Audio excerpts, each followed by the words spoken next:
La Nouvelle-Calédonie est française parce qu'elle a choisi de rester française. Juillet 2023. 5 ans se sont écoulés depuis la première visite d'Emmanuel Macron dans l'archipel. Au cours de son mandat, 3 référendums d'autodétermination s'y sont tenus, rejetant, à chaque fois, l'indépendance de ce territoire d'outre-mer perdu dans le Pacifique Sud et qui a d'abord attiré Paris pour sa position stratégique, ainsi que pour ses ressources minières.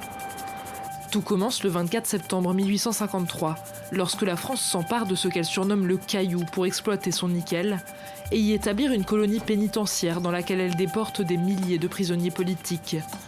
En 1878, une première révolte éclate, menée par les autochtones, dits Kanaks. 200 Européens et 600 insurgés sont tués. Des tribus entières sont rayées de la carte. Après la Seconde Guerre mondiale, le code de l'indigénat est aboli.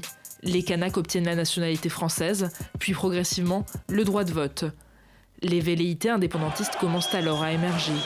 En 1984, le Front de libération nationale kanak socialiste, ou FLNKS, est créé et décide l'instauration d'un gouvernement provisoire. Le regard tourné vers l'avenir pour proclamer, face au monde, face à l'histoire, ta souveraine liberté, ô Kanaki, mon pays. Et vive Kanaki! L'archipel entre alors dans une spirale de violence. Sur l'île, des barrages sont dressés et des zones entières échappent à l'autorité étatique, contrôlées par des militants armés du FLNKS ou par des loyalistes.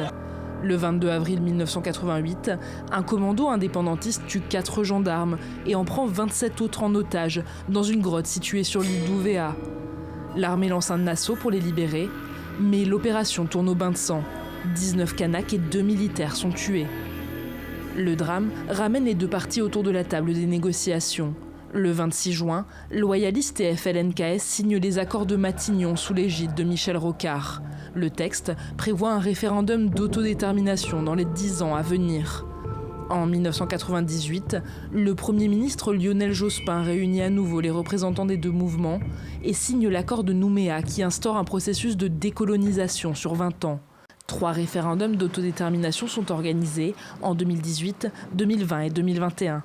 À chaque fois, le non l'emporte, mais les indépendantistes ne reconnaissent pas le dernier scrutin marqué par un boycott. Aujourd'hui, la réforme du corps électoral votée à Paris plonge l'archipel dans le chaos, ravivant le spectre de la guerre civile et le bras de fer entre partisans et opposants à l'indépendance, dans ce relais stratégique pour la France dans l'Indo-Pacifique.